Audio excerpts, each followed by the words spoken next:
Assalamualaikum warahmatullahi wabarakatuh, Bapak dan Ibu, teman-teman semuanya. Ketemu lagi dengan saya dari Sharing Pajak MNCo. Kali ini kita akan mengupas hal yang sangat penting yang biasanya terjadi di bulan Maret, April, Mei, Juni ya.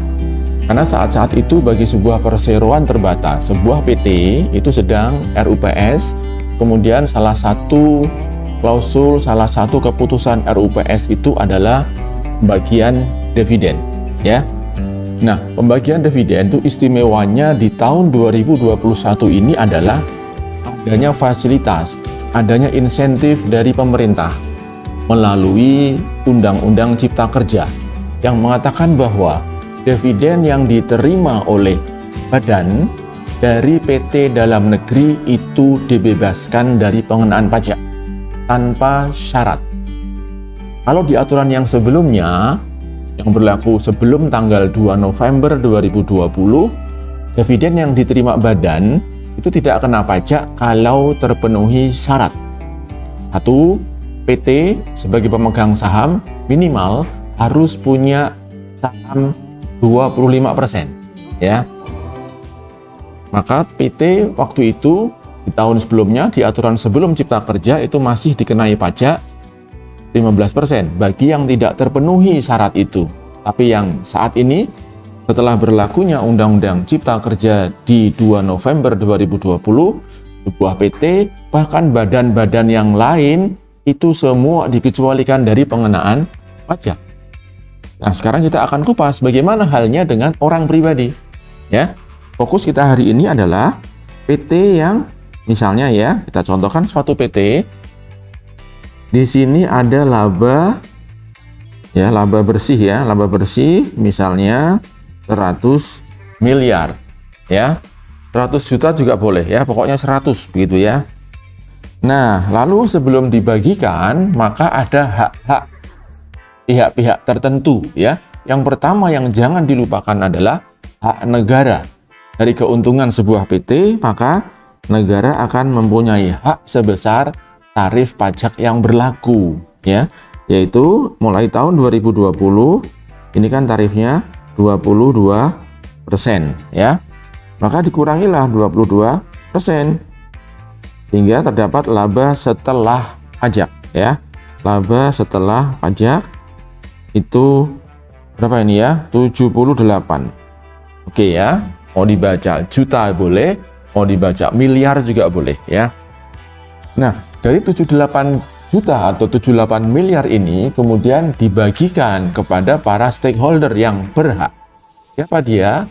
Ya mungkin di sana ada karyawan, dia berhak jasa produksi ya. Manajemen dia juga berhak, misalnya ada tantiem. Nah, kita akan fokus pada stakeholder yang memiliki hak dividen ya. Nah, misalkan di sini ada pembagian dividen.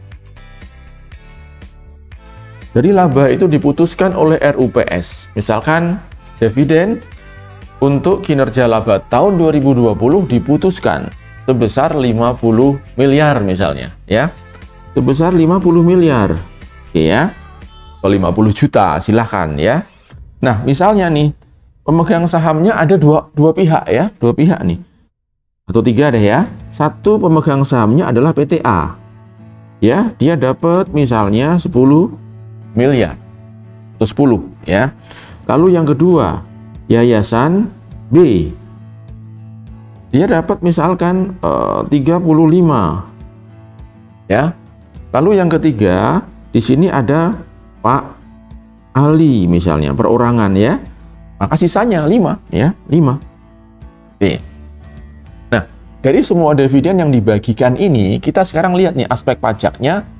Kalau dibagikan setelah 2 November 2020 ya, yang dibagi, yang diterima, yang diumumkan ya, yang diumumkan di RUPS-nya setelah tanggal 2 atau mulai tanggal 2 November ya. 2 November sudah berlaku ya, 2020. Nah, sekarang gimana treatmentnya ya? Berarti ini berlaku sejak 2 November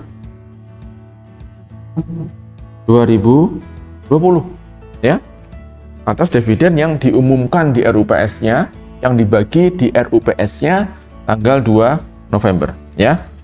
Nah, bagaimana perlakuan atas PT yang diterima oleh PT tidak dipotong? Tidak dipotong.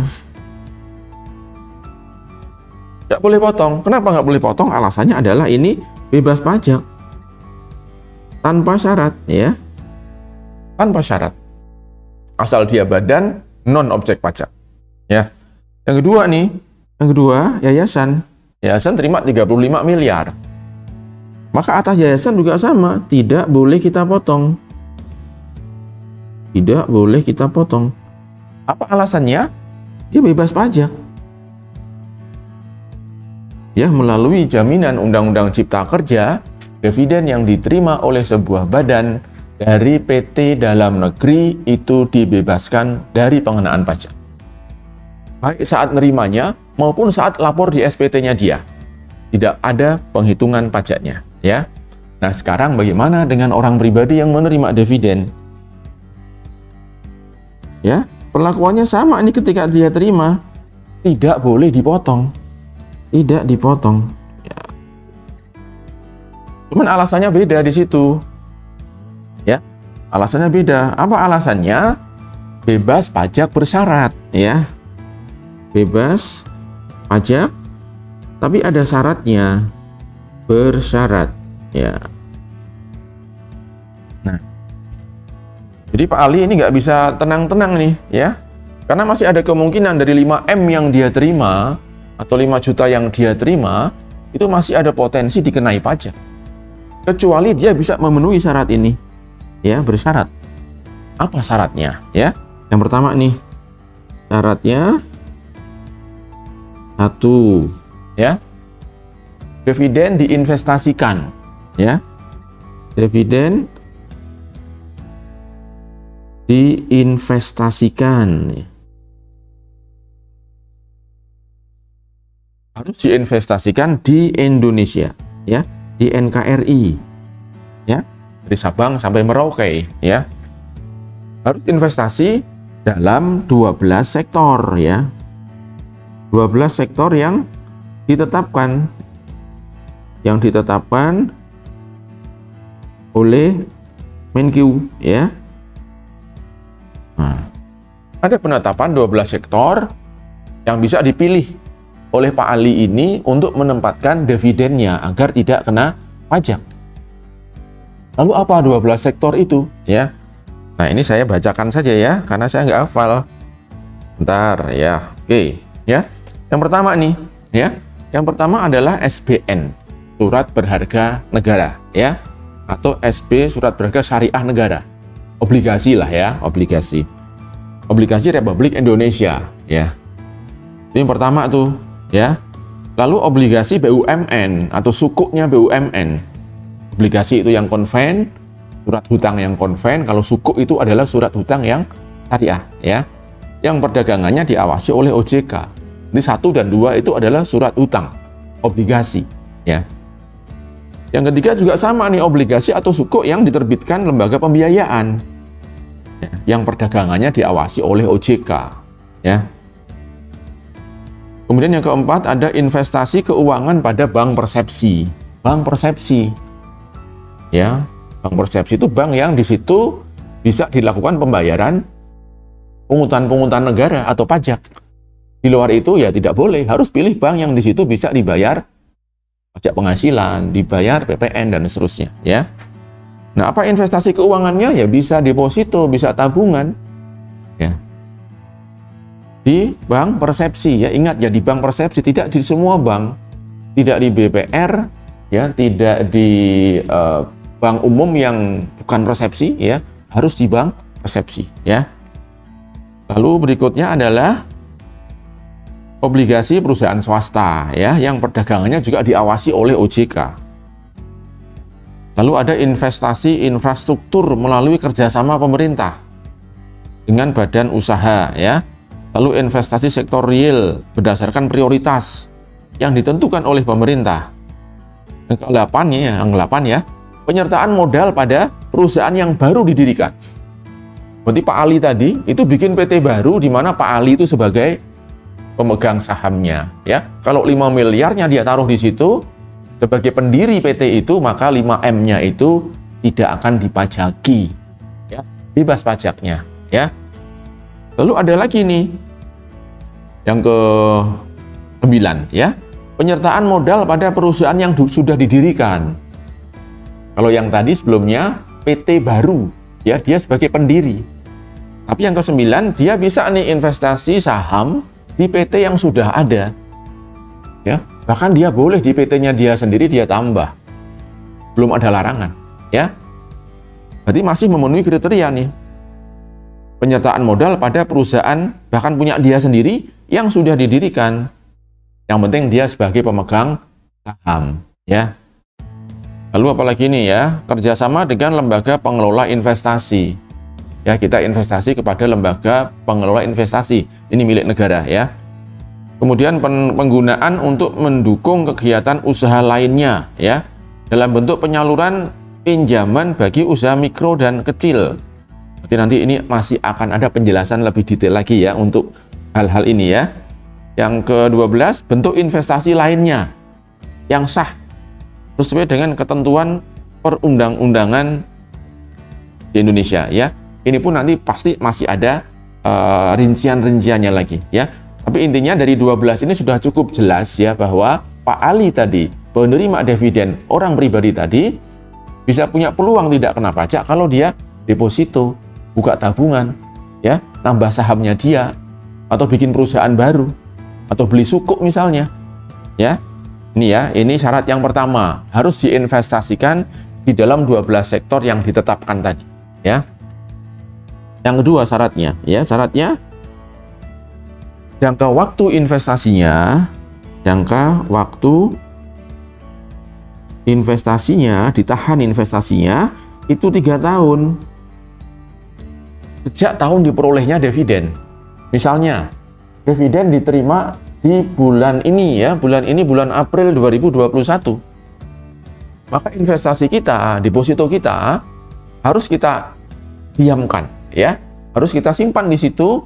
Berarti 2021 sekarang, ya, 2022, 2023 sampai Desember 2023 kita tahan di situ, nggak kita ambil. Kalaupun kita ambil, kita pindah ke investasi sektor lainnya. Yang penting masih dalam 12 sektor ini, ya. Jadi harus ditahan sampai dengan akhir tahun ketiga.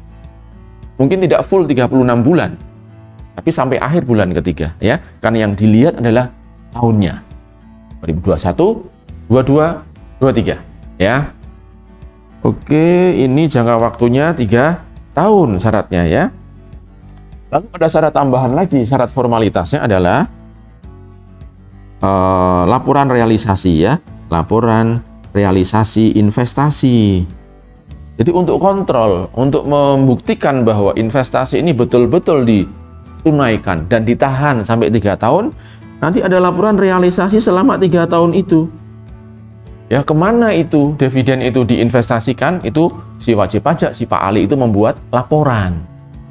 Ya, nah sekarang kita contohkan, ya. Kita contohkan nih, misalkan ini kinerja tahun 2020, ya. Lalu RUPS-nya di sini nih, 2021, misalnya di bulan April hari ini, kita RUPS. Rapat umum pemegang saham. Nah, lalu diputuskan, ya, diputuskan ada dividen. Diputuskanlah ada dividen. Ya, Pak Ali dapat 5 miliar. Ini khusus Pak Ali, ya, kita fokus ke Pak Ali, ya.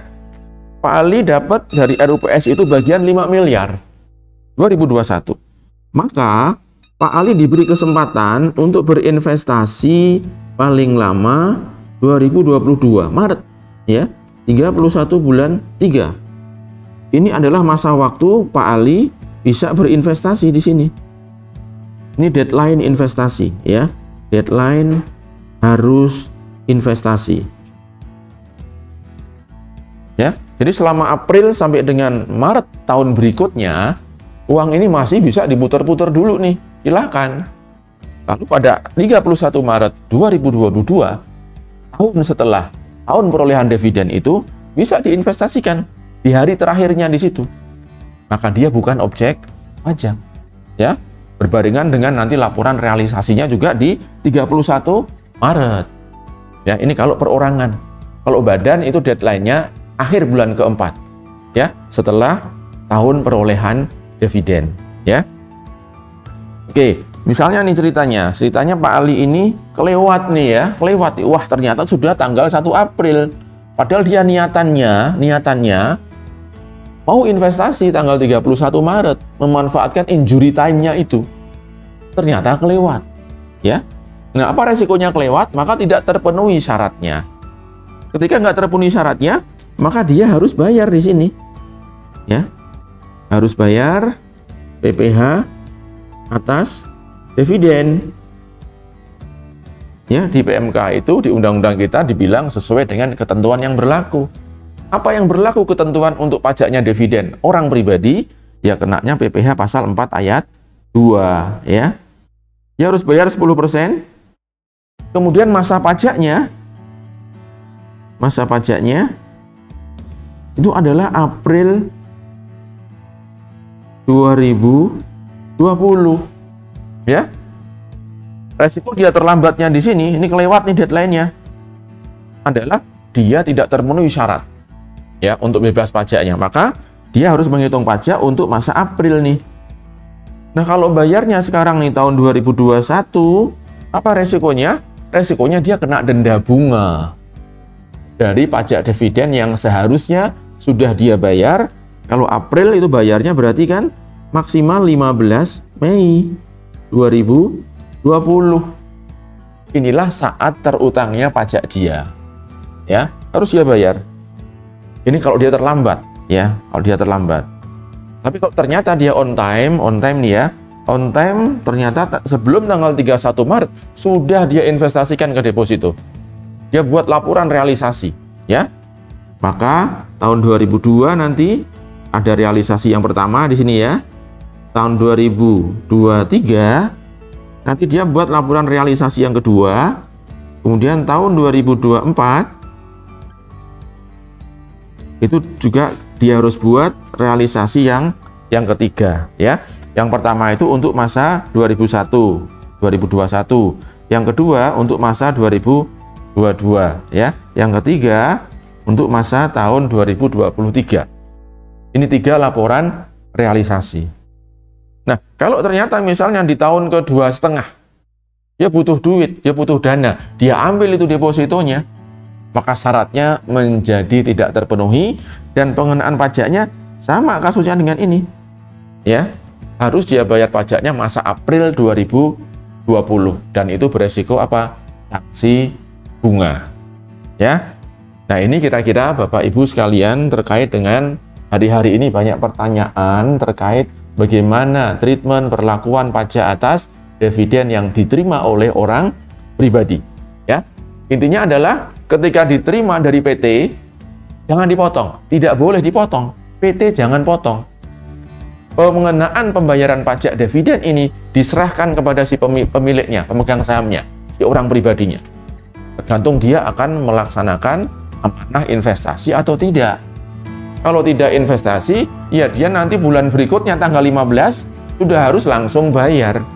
PPh pasal 4 ayat 2. Ya. Itu kira-kira yang bisa kita bahas terkait dengan pajak dividen yang diterima oleh orang pribadi di tahun pasca Undang-Undang Cipta Kerja. Ya, Assalamualaikum warahmatullahi wabarakatuh.